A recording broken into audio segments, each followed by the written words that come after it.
And Hello, hello. Maryam? Where? Yeah, she's over there. That's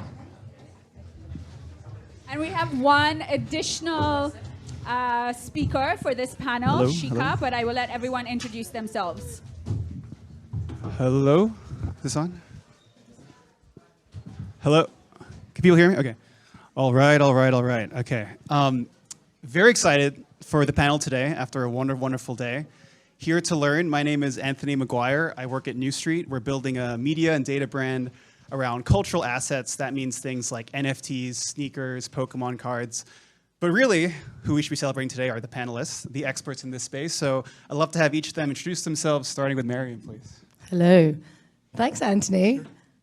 So I'm the co-founder of Crowdmuse, and we're building a protocol on the Polygon blockchain, which empowers fashion designers, brands to collaborate on phygital collections on chain, which basically enables co-ownership models and incentive models to be pretty transparent and enabling true product provenance of that product supply chain. Yay. Hi, nice to meet you. I'm Pauline, I'm the co-founder of Unik Labs, and we are building a fashion and lifestyle metaverse for digital identity creation. So we allow everyone to create their own digital identity beyond avatars. And some other interesting news, we are building something for Art Basel Miami. We're conducting product research, so I invite everyone to get in touch with us and contribute if you like. And then we also kick off our podcast, our second season, our podcast in 2 weeks. So get in touch if you would like to know more. Thank you. Hi everyone, my name is Anastasiia. I work at DressX as a marketing lead, and DressX, as you may know, is a meta closet for digital fashion, for fashion NFT assets, and for AR looks. We see DressX as this ultimate destinations for anyone, basically, who would want to enter the metaverse. We support 3D designers, young 3D designers. We also work with established brands. We work with big companies like Farfetch, Google, recently Coca-Cola. So yeah, basically enabling anyone who wants to join the metaverse and thrive there.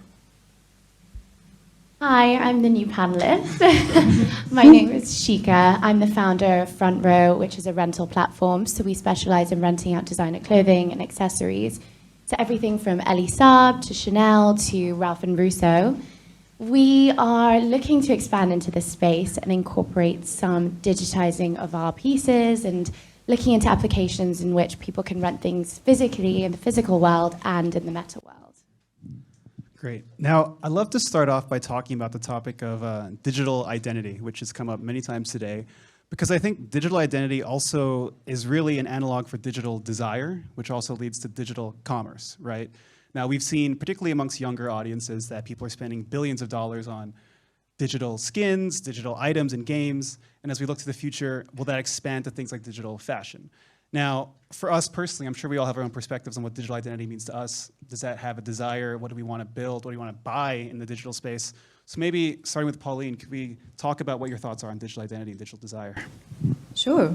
So digital identity has always played a huge role, and representing ourselves IRL is really important, but it's almost more important to actually represent yourself in digital spaces, because we almost spend more time in digital spaces and meet more people in digital spaces, so we obviously need to carry our personality over to these spaces or create a new one if we want to.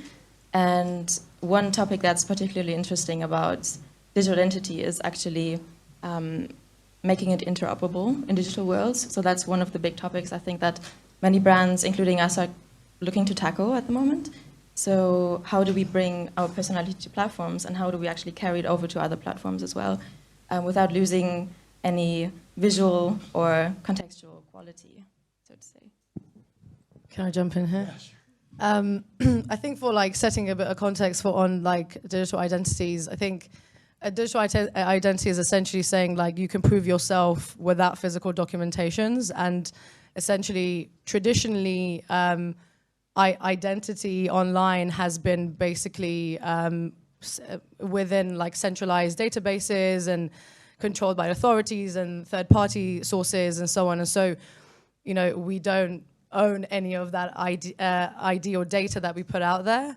And so you have this kind of new emergence of decentralized IDs or DIDs, which are essentially identifiers that sit across decentralized databases, for example, on public blockchains like Ethereum. And so you can then actually, every individual is holding and controlling that ID. And you have obviously, you know, .eth addresses and so on that is associated with a wallet that is also associated with proof of work and also associated with the reputation that you build on chain.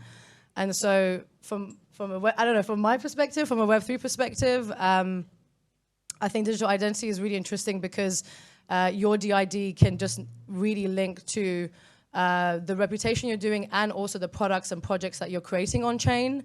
And so it becomes this kind of like intersection between what you are doing in the physical and also how that then is attributed to the digital. And that's really exciting. So if digital identity is becoming more and more important, from the lens of like Ecomm and Retail, as the panel's about, let's say, I don't know, I spend £100 a month on clothes. And as time goes on, maybe my digital identity matters more to me 2 years from now than it does today. So let's say that £100 of clothes, do you think we're going to enter a world where 90% of that £100 will be spent on digital items? Do you think we'll be increasing the amount of money we spend on other things? Like, just trying to think from an e-commerce retail perspective, if digital identity matters more, how does that affect our spending habits moving forward? Just to quickly add on the previous question as well.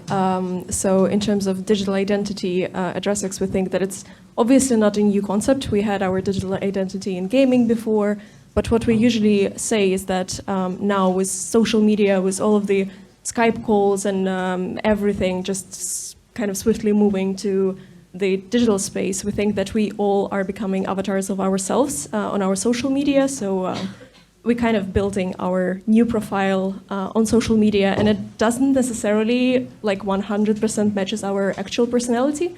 So what we're doing at DressX is we are enabling just general audience to try digital fashion on and experiment a bit more with their digital identity, even though it doesn't necessarily have to be an avatar or something like that. It can be their own picture, and they can create something more kind of a metaverse scale on their social media. But yeah, about this question, actually we are working on our research and we are trying to figure out if buying things in the digital space actually influences our purchases behavior in the physical life, because the whole idea was based on the sustainability issues, and we figured out that 9% of people only buy physical fashion to post a picture on social media. We wanted to change that, and we wanted to provide them the new alternative for buying trendy fashion clothes in digital and then being more mindful in the physical world.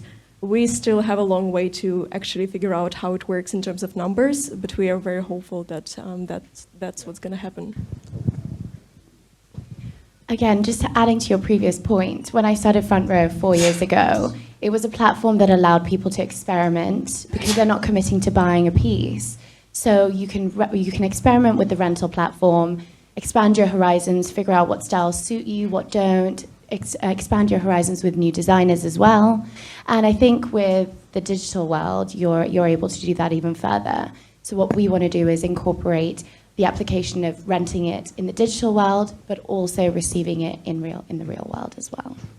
Yeah, I think because I've been in sustainable fashion for a really long time. My first company was in sustainable fashion about 10 years ago, and sadly it's no longer around. But like the space has evolved, and I really feel like we should give some like credit to consumers, because consumers are now actually demanding much more slow fashion produce actually that is using much more sustainable materials or like methods in which that material was sourced, so upcycled, recycled, etc. And it's becoming much more accessible. It's just that still there is this limitation for designers, I feel, and brands that are up against maybe funding barriers or legal barriers to have access to these, suppliers of sorts. But I think the consumer type is really pushing that thing forward, and then now you're starting to see lots of like pockets of micro factories that are coming into emergence, like a ton in Portugal, a ton in Europe, across like the global south, and designers are wanting access to that. So I think if you are creating a digital narrative and a phygital narrative that is tied into a product that you are ensuring is utilizing sustainability, then you're already like immersing that experience into the market, or like enabling that to expand into the market. And it's kind of already happening. We just need to give people the right tools to make sure that happens. Sustainability is something that I feel everybody here has been talking about throughout the day, and each of your companies has some level of focus on. Now I'm thinking to myself, what are the advantages, the disadvantages, and if a company isn't valuing sustainability, is that a business disadvantage for them? So how, from your perspective, how has it been a focus for each of your companies, and is there a downside when a company doesn't focus on it as much? Okay, I can go. So in terms of sustainability, I think that's a huge downside if your company doesn't really do anything of that sort at all, like doesn't address problems that exist, because there's enough research that shows that consumers are looking for that.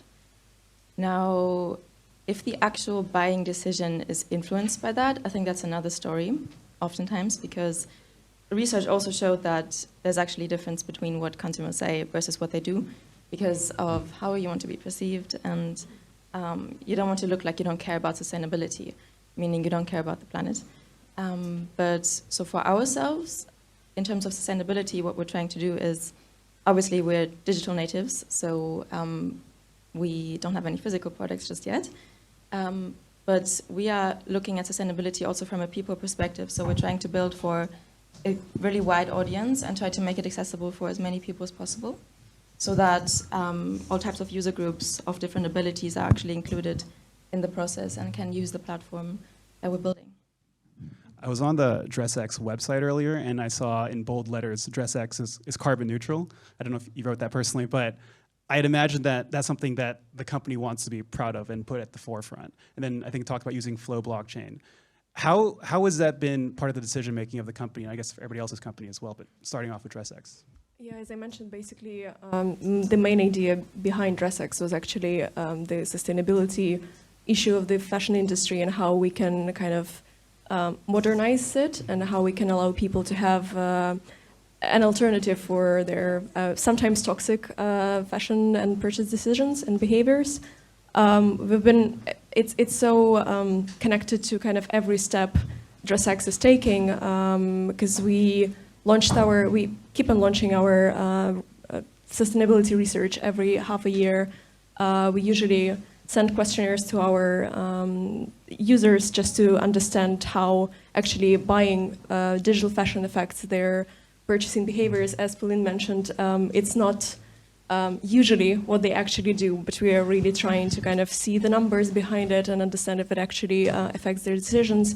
We launched our NFT platform in February with Ethereum, but now we incorporated Polygon as well because we want to be more sustainable. We are working with Carbon Flow, and basically even every designer that is getting 3D designer that is getting onboarded on DressX, when they fulfill their first questionnaire about their collection and they tell us kind of what was the idea behind it, they also need to fill all of the details about their technology, about their laptops, about the network they're using, just so we can also count basically all of the sustainability impact DressX produces as a company, because for us it's really important to be transparent here and understand what we can do to make it better. And I think, any company, basically no company can now exist without actually thinking about that. I think sustainability is a core part of any business today because COVID gave rise to the conscious consumer, and I started FrontRow 4 years ago. I will be honest, I don't think sustainability was the main motivation for a lot of our customers coming to us. It came down to our curation, because people can get an Elie Saab dress for a fraction of the price and without the commitment. I think, honestly, the rental model came under a lot of scrutiny last year because though we market ourselves as being sustainable, they're so operationally heavy. You've got the dry cleaning, you've got the carbon emissions from the logistics. So I think it was a process of educating customers on the rental side of things. But I think if we can incorporate the digital side and aspect and do that in a sustainable way, we're going to be making leaps and bounds. Yeah, it's an interesting one because like I went to the Future Fashion Expo, Future Fabrics Expo in London a couple of months ago, and it's funny because in Web3 there's like, you know, we say like GM regens or whatever, and then I was like, I thought it was only us a lot that talk about regenerative, and then I went in there and I was like, oh, all these guys are also saying regenerative fashion now, and before it was sustainable fashion, and really that's an interesting concept because if you look at consumer model types, they've, you know, there's like the sustainable model type, and then there's now the regenerative. And the regenerative is basically saying, ensure that not only the creators or the makers, brands, whatever, suppliers, and also the community, the buyers, are actually getting regenerative incentives from the purchase of that physical product that is redeemable via an NFT. And so essentially what an NFT does, which basically acts like a royalty scheme, like you see Royal with music NFTs, and you see Artifact with the digital NFT side of things, are basically saying when you purchase this, the revenue split across that NFT is being put back into every single contributor that contributed to that product creation, and that's regenerative, right? And once that incentive becomes very clear and it becomes very visible, that's when it starts making some of the models for a lot of protocols, a lot of like, you know, other platforms much more interesting, and then it also brings a lot of, you know, buyers in. So that's the, I guess, to answer your question, I guess the regenerative model is the way we see this working to ensure that we're working with sustainable materials, but ensuring that there is a co-ownership.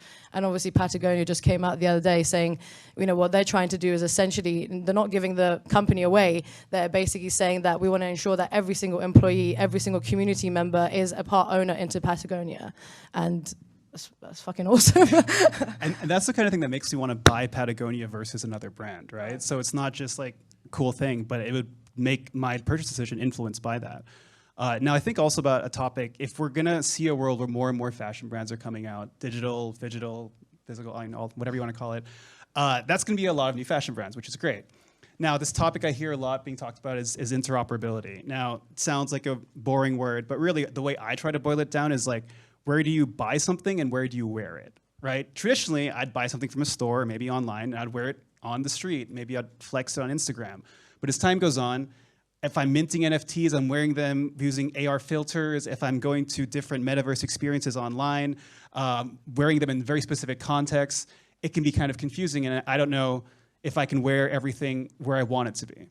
So this topic of interoperability boiled down to where to buy and where to wear. Does anybody have thoughts on how that will evolve like 5 years from now? Yeah, so we actually have quite a few ideas on how this could evolve and where it can lead us.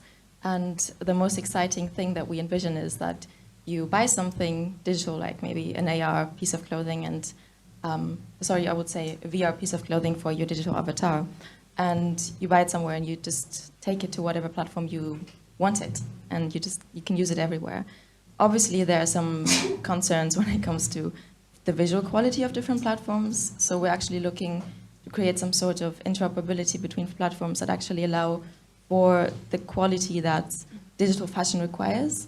Looking at, for example, some pieces of DressX, you don't want to see them in Sandbox, for sure. I mean, could be, but like... I agree. It takes away from the quality and it just makes it less of a fashionable aspect, I would say.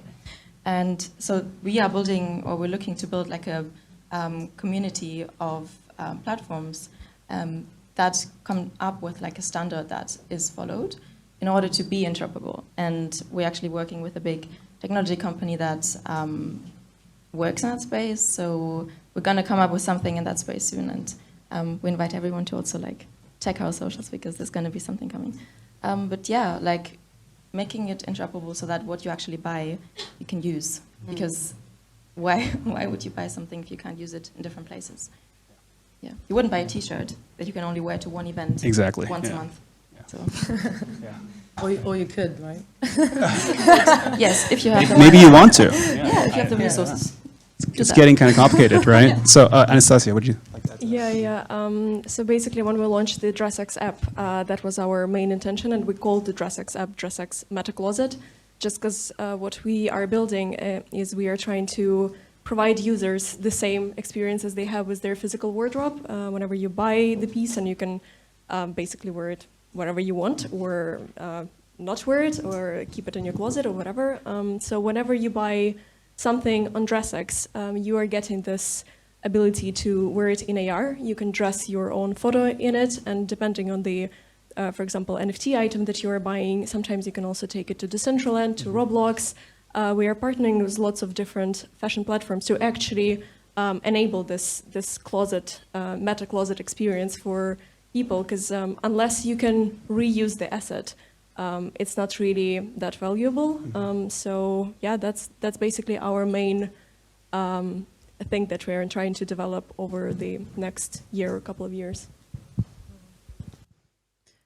I mean, on the interoperability stuff is quite vast, it's quite broad as well, because well, interoperability. When you first asked that question, I thought you were talking about chains, like a multi-chain approach, but which is also an issue because that still needs to be interoperable.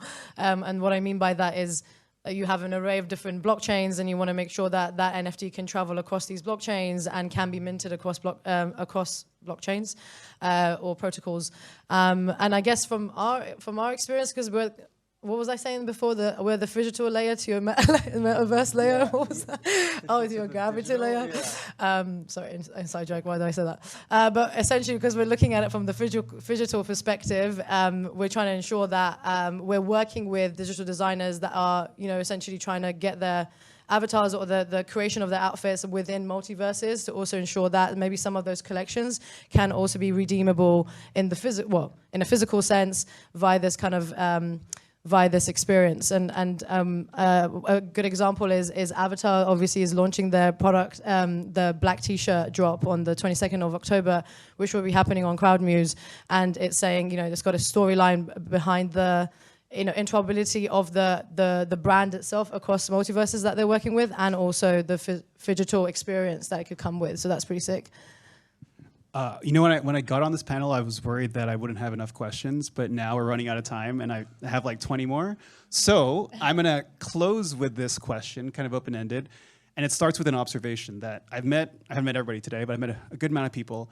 A lot of people say that they're here to learn. And we've heard from different people at schools who've spoken, talking about different collectives, people creating educational courses. Now, maybe starting with you, Shika, I'd love to know, to learn, if I was a young designer right now, 16 years old, a creative, an artist, anyone who wants to get involved in this sort of broad digital fashion world that we're talking about today, what would be your message to them, and also maybe what's missing from an education perspective? I will put both my hands up. I mentioned earlier that I didn't think I had a place on this panel, because we are looking to learn, and actually I've learned so much from all of you sitting here, and there's a long way to go with FrontRow. I think it is overwhelming, and I just wish there were more events like this, or more ways in which you could immerse yourself. I was very lucky, Ashumi crossed my path through FrontRow, but I do wish that there was just a little bit more awareness. I know last year when people, there was that huge NFT run, I just don't think, and then of course people may not have been as confident. I definitely invested, lost a lot of money, I've lost my sentiment, but it's hard to get back on the bandwagon. And I think just meeting, networking as much as you can, immersing yourself in these experiences, there's a long way to go. And I think exactly what we've done at FrontRow, we're educating people and just trying to help as many people as possible. Yeah. Actually, Maryam, at the end of this chat, I need to have a conversation. Oh yeah, let's do it. Let's do it. Yeah, I love maybe just closing thoughts on that topic, or any broadly as we go, maybe the last people right now. Yeah, it was actually really interesting to listen to people on the previous panel. Specifically, Steffi mentioned that there are some courses that universities are launching right now for digital fashion education, which is really helpful. It's actually really interesting that there are lots of resources available right now on the internet that can help people to learn. And actually, as a platform, we usually also learn from the creators, because the space evolves so fast that you can kind of learn from people who are hands-on experiencing the whole thing, and can bring their perspective to us. So we are kind of very close to our creators, and we are always trying to give them a word. We also partnered with SMOD, one of the biggest fashion schools in Paris, and we will be launching our course with them as well, to kind of take all of our knowledge together and help maybe the community to learn about that. But yeah, as the space is evolving, it probably is much more forward than kind of education here. So we need to speed up the education direction as well, and maybe help people to enter the space. But it's crazy to see how younger generations are actually learning everything themselves and can sometimes teach us more than we can teach them even. Really good points. So to add on that, in order to stay relevant for young designers, I would say you need to know the basics of 3D fashion design nowadays. And looking back at my own background at university, I studied fashion management. I was always looking at the fashion designers, like the other students that were doing fashion design, lots of handcrafting and cool things. There was nothing, there was some digital aspects, but there was nothing like 3D design, 3D animation that these people learned. So I think that would be a really good point to start. And of course, more events like these. Thank you, Shumi, for making this possible. And then in terms of our platform, we're actually partnering with fashion schools as well, because our platform should enable people to build their own digital identity, which also includes their skills and their personality. So we want people to be able to express what they can do, what they professionally have achieved, for example. And yeah, we want to make it easier for digital fashion designers to join the space by partnering with fashion schools. And last word. I'll just do some quick shilling for other people's projects, because I think there's like multiple like different things going on, and like it really depends on what your interest is. And I think like you do have Web3. Web3 is really massive. So like decide where it is that you're interested in. I think like from a DAO perspective, you can just join any DAO, Red DAO, ArtSec DAO, our DAO, in order to contribute to a certain like goal that you believe in and the community that you want to be amongst. And also just build and do cool projects. Like you got Slow Crypto over there, like shout out Tom, doing his thing over there. Like that's fucking awesome. We're basically coding that shit in. I know. Like get your ETH wallet addresses in there and do that, because that's pretty awesome.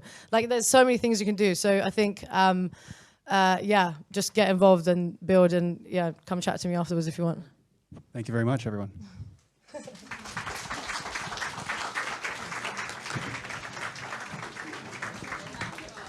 Thank you so much. So that brings us to the end of all the panels that we had. Our final headline speaker for this event is going to be the absolute legendary Nick Knight, in conversation with the lovely Kira Byrne, who's here from Condé Nast. We will be starting this in 15 minutes. And also just an announcement, Nick unfortunately will not be joining us in person today. I guess staying true to the phygital nature of this event, he will be zoomed in and he will be joining us on screen. So please stay tuned.